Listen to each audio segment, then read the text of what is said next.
Hi, Shanna Forrestall here with Not Just Small Talk. I'm excited about the show today. My guest today is Dr. Gus, and he's going to be talking to us about living a life of longevity. Dr. Gus is proof in the pudding. He is 91. He is an amazing doctor who has been studying naturopathic medicine and natural solutions for many, many years. He's been practicing and healing people, educating people for pretty much his whole life. And I can't wait to share his story with you and to share his spirit and his passion for having us live a healthy life. I'll be right back with Dr. Gus, who's based in Arkansas. You're going to love this. I'll talk to you soon.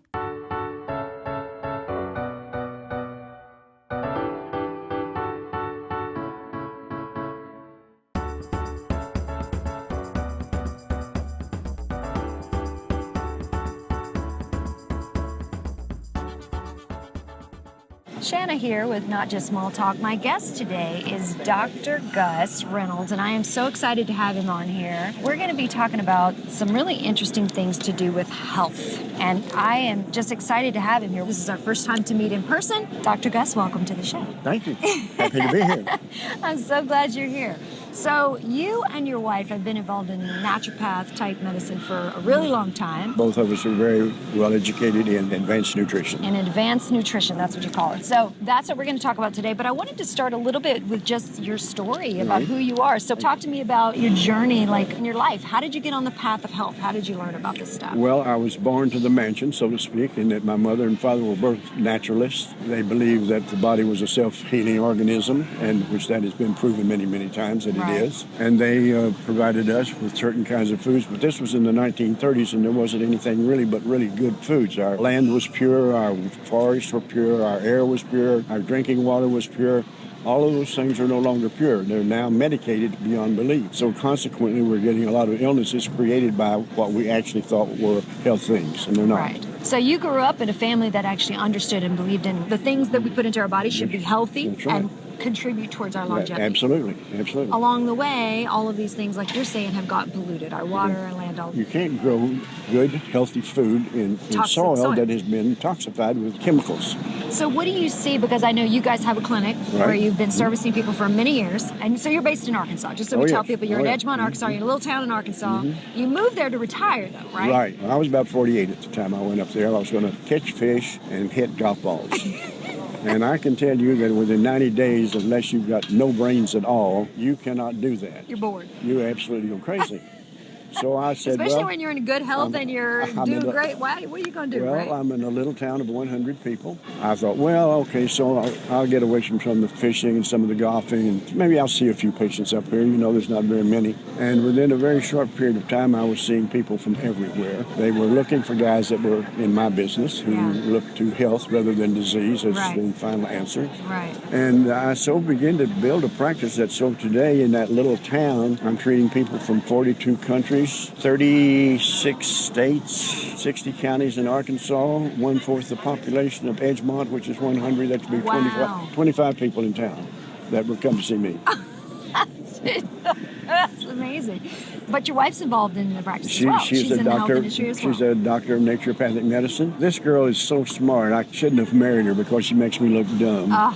But she is such an outstanding thing. We have flaunted every social rule and regulation. I'm 18 years older than she is. Okay. She's 73, but she still looks pretty good. Oh, yeah. But this girl, she was a national merit scholar in high school. She got places to go to school and go to college. But her father was a fairly affluent guy, and he wanted him to go to a special school, so they sent her to some girls' school up in Missouri. I don't know what that means, but she has just been a rice farmer. She's been the director of a child center. She's been a certified gemologist. She's been a master's degree in nutrition, and she's now a doctor of naturopathic medicine. Wow. So you guys work together at your clinic. Oh, gosh, yes. In Arkansas. Yeah. And you call it the Alternative Health and Wellness Center. Alternative Health and Wellness. And you're servicing people from all over the world. Everywhere.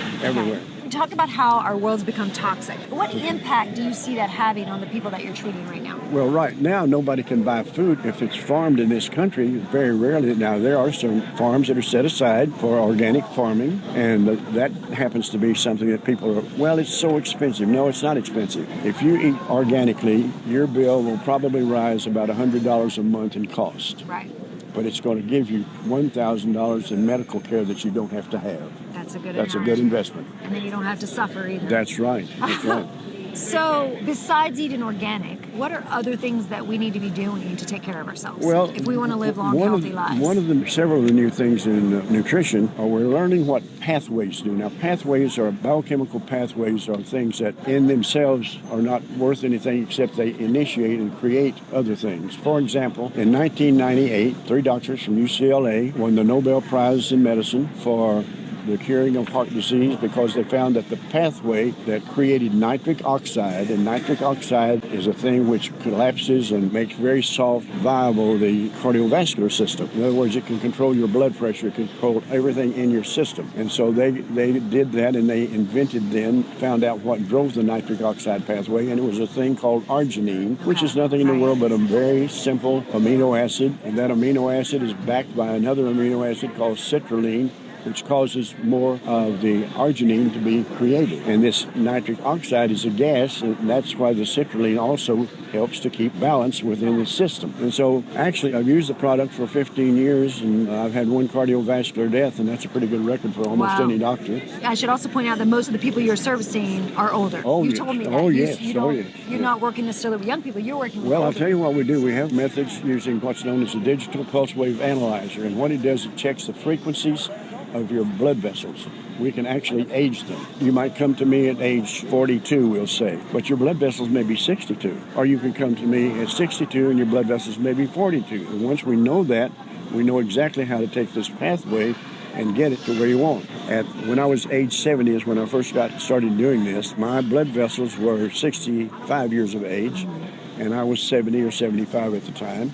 And I said, oh, that sounds pretty good, right? Only 10 years difference. And I thought, well, maybe so, but now then I'm 91 and taking this product. I take this product every day, and now then my blood vessels are 60 years old. They're younger than they were when I first started. And we find people with 82-year-old blood vessels, and when we see this count, if it reaches 85, the first thing we recommend, get into an ambulance, get to the hospital as quickly as possible, because you are about to have a bad situation, because 85-year-old blood vessels are at the end of the track.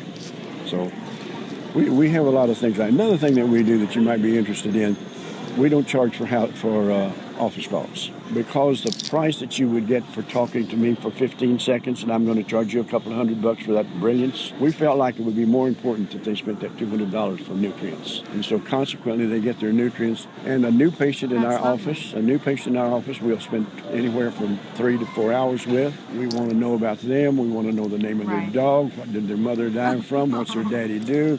We want to know everything there is to know about this person, because without that information, I think we feel like it's important. Another thing that we run into, and we treat a lot of psychological and social media upsets, where people have family life problems, a 16-year-old girl gets pregnant, whatever. And we feel like that medicine has given up what used to be known as psychiatric care, in which there was direct contact between the doctor and the patient.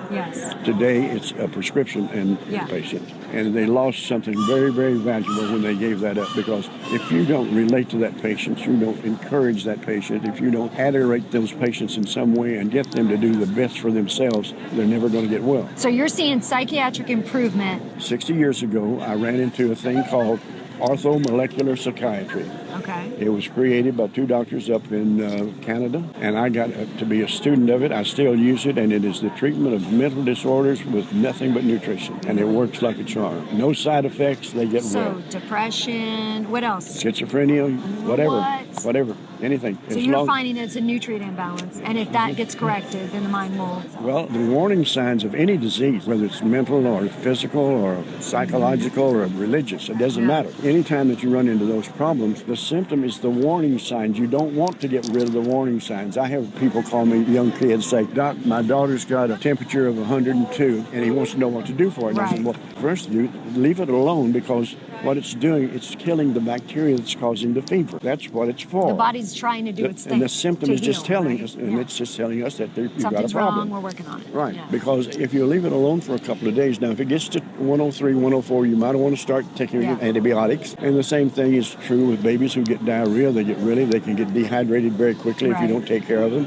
But at the same time, if you let them have 2 days of expressing that stuff, they get well into the diarrhea. Trying to get rid of their body is trying to heal itself. And yet here we are in a society where we're symptom treaters, right? Oh, As soon absolutely. as something goes wrong, fix it. That's right. And they're not fixing the problem. Right. They're just dealing with a symptom. Yeah, and so you're saying let the body do the symptom for a minute and Right. let it see if it can work itself out. If not, then we'll support it. Well, medicine has become a treater of diseases. They are not the solver of problems. Do you know what the word doctor means? The word doctor means teacher. That's what we do in our office. We teach you how to be healthy. We provide you with those things which will keep that health going. Right. But if you're just going to cure that symptom, you're going to have a patient for the rest of your life, which many doctors enjoy.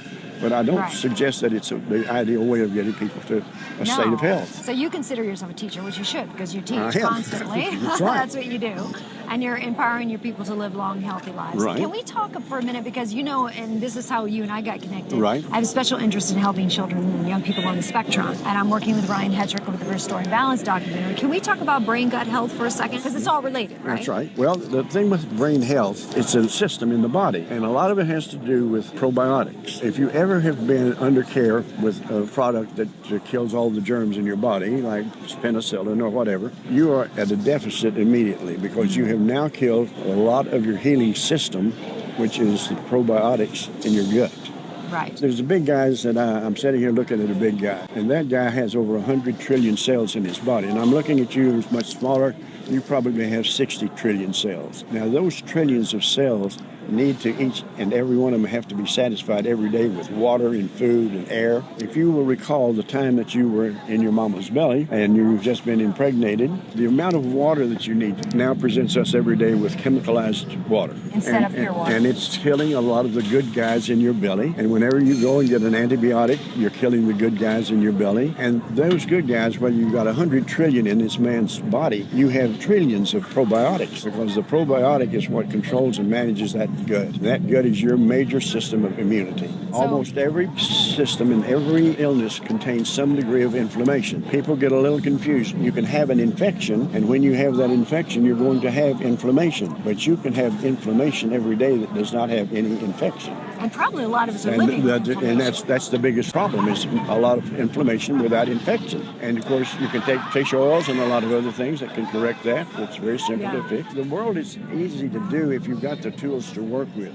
And there's no one in this room that we're looking at today who cannot be healthy in 1 year. If they would do what I asked them to do, they would be healthy. Because unless, even up to and including cancer, there is a nutritional protocol today in science of nutrition, which is the fastest growing science in any kind of healthcare. That whole thing gets down to the point where if you can take 1 year of your time and do specifically everything that you need to do every day, you can be extremely healthy. Now, a lot of people can't afford some of that kind of treatment, but there is a treatment form at every level that if you do the program, you'll be healthy in 3 years. Well, wouldn't you still want to be healthy at the end of 3 years? Right. And you could afford to do what you wanted to do. It's not in our office. It's not a question of can you afford it. We know you can afford it. Will you do it? Now, do you want to do it for 3 years? How important is it? Enough to give you a life of 91. I know that for sure. That's been proven. Well, that's what people have to weigh out. It's like, how important is it to me to live and then to live well? That's right. What it does is that I feel so sorry for people in my generation because I have to tell you truthfully, because of the kind of work that I do, I get calls from doctors all over the country, what I need to do for this Alzheimer's patient. Well, here again, you get into a lot of family problems. You know, some families don't want their older people to get well. It's a sad sack, but it's true. It just shouldn't happen, but it does. I can't cure the world of those kinds of things, but I can sure make my noise available. You know, if people are already ill and their body's already given them signs, they need to get a protocol. They need to find out what they need to do to fix whatever's off track. Let me tell you what we do. Okay. You come to my office. Yeah. You come to me, and the first thing we're going to do is we're going to have an hour's consultation. I'm going to tell you what we need to do and the tests that we need to run. I'm going to tell you how much it costs. I'm going to tell you how you can handle that cost. And I'm going to tell you that if you will do certain things, what you can expect to happen. We will run a heart test. It's called the CPA. And then we run a heart rate variability test, which is a test for your autonomic nervous system. Now, you want to know something important about health. The autonomic nervous system is called the accelerator. The sympathetic is the accelerator. The parasympathetic is the brake. So let's say that you get a rapid heartbeat. Bang, bing, bing, bing, bing. This system over here comes over and says, we've got to neutralize that. all day long they're doing this, balancing too much, too little. And when that sound balancing goes on, you don't have to give medication to balance atrial fib. It's going to take care of it if you will treat what's causing the atrial fib. And it's an imbalance in the system. So we have nutrients that treat that system. There is a nutritional protocol for anything you want to do. Anything you want to do. But the difference is you're not symptom treating. You're going in and figuring out what is the root problem and let's fix that. That's right. And that's what Ryan's doing with these kids with autism. That's what he's advising them to do, and the doctors who are working with them. They're not just saying, oh, they have a genetic disease called autism. They're going like, what's happening in the body? That's right. And if we address medically what's going wrong, then the child can get better. Let me tell you about 2 or 3 cases that I've had of autistic patients. First one was a lady who was a patient of mine, and she was the caretaker of a lady who was practically in a coma and was completely out of touch with the world. And she was like 80-something years old. And so she said, can you help her? And I said, well, I think we can. So I devised a program. She was incontinent. She had to be force-fed. Wow. She couldn't walk. She couldn't talk. She couldn't recognize her family. She was really gone. And I devised a program for her that within 3 months, she was out of the bed. She was not incontinent. All of these wonderful things happened for her, and the family came to me and fired me. Well, it just so happened that mother had a lot of money, and they didn't want her back, and I didn't know that. And, of course, the girl that hired me to do it was very much embarrassed about it. But I see terrible things happening in our world today that we shouldn't see happen. I've got a doctor up in South Carolina. He'll get autistic cases. They said, give me a formula what I need to do. So I give him the formula for it. And one of his cases was in a comatose state, was completely out of it. And we took care of him, and the doctor called me and he said, he's out. He's been about 3 months. He was out. He was up. He was about. And the man, he said, Doc, he said, he told me the darndest thing. He said, he knew everything that was being said to him while he was in that coma state. Wow. I found that really interesting, that he still had something going on in that brain that got him where he is. Wow. There is no disease that cannot be cured if it's given the proper stuff. Now, sometimes that proper stuff, and I don't want to demean them too greatly, sometimes that is a surgical event. Yeah. Sometimes the greatest thing that medicine can do is to save our lives. They have the facilities, they have the personnel, they have the mechanics, they have everything going for them. If you have a stroke, don't call me at the moment of the stroke. Get them to get you fixed, and then what they're going to neglect after. What they're going to neglect later, I'll fix that. Right. Yeah, that makes perfect sense. That's right. So if you could give people just a couple tips, if like say, hey, here's a couple things you should be doing or could be doing or should, You should be on a really good multiple vitamin, which for a very minimal price, it solves a lot of sins, okay? You need to be on coenzyme Q10, which was created by the Japanese as a periodontal treat. 2 boys from Texas said that thing's got to be better than just that. They did it. They were nominated for the Nobel Prize and found out that it was one of the great oxygenation things that could be done to the heart. Now, the heart gets into trouble because it isn't oxygenated properly. So they won the Nobel Prize on that. So I recommend that. I also recommend you join that with some stuff called K2, which also has some heart influence. And then there are these things that we ordinarily give for people with emotional problems and that sort of thing. There is an amino acid that's derived from green tea that will remove all anxiety and all anger from your body. We give it to a lot of people. I gave it to a kid that was playing golf. He said the guys in his group wanted to kick him out because he was always mad and throwing his clubs around and doing all kinds of crazy things. He said, I don't know what's wrong with me. He said, you got to find an answer. So I said, well, I've been sent this sample of stuff. Take it and try it. I don't know what I'm doing. It was called theanine. And he came back in 30 days, and I was talking to some patients, and he walked into my office unannounced. And he said, I want you to stand up. I thought, well, I'm going to have me a good little fight right here. Well, I knew the guy, and I'm an ex-boxer, so I wasn't too worried about it. So I finally got him to settle down. Then I said, what is it that you want? I said, stand up. So I stood up. I said, come on, Kitty, let's get at it. He walked over and he says, I want to hug your neck. He said, after 3 days of all that stuff, he says, everything in my world changed. All stopped. All ain't trying to get the Arkansas Prison Department to put everybody in there on it so they don't have these fights inside. Who need to get on. Yeah, there's a lot of things you can do with nutrients. My goodness. But, so you've been studying this a really long time. You have a lot of knowledge in your head. And I know you don't want to brag on yourself, but I want you to. Okay. Tell me about this award thing that you're getting. Well, recognition unbeknownst to me, I got a letter that said that I had been inducted into the Physicians of the World organization. Wow. And I found that rather goofy. I never intended to be and never thought I was that intelligent. But they found out some about me, and I said, I called an agency that measures these things, and they said they're the most honorable ones in that kind of business. There's one for executives and all that. Yeah. They're the most believable. He said what happened is somebody who knew you that you had helped sent them a letter saying, why don't you check this guy out? Nominating you. And Yeah. without your knowledge, they did a complete evaluation and investigation of you and said this guy qualifies. So it came as a wonderful. surprise to me. That's wonderful. Well, you know what? You have a lifetime, a legacy of research, Well, I development, guess it's like helping people. right. I guess it's like being a baby. If you cry long enough, somebody's going to look at you. Somebody's going to hear you. That's right. Well, thank you so much for talking to me darling, today. the pleasure has I've been learned mine. so much just talking to you guys on the phone, and then now to meet you in person. I cannot honestly tell you how I hate being talked about. So I appreciate your presence. Thank you for being here. All right.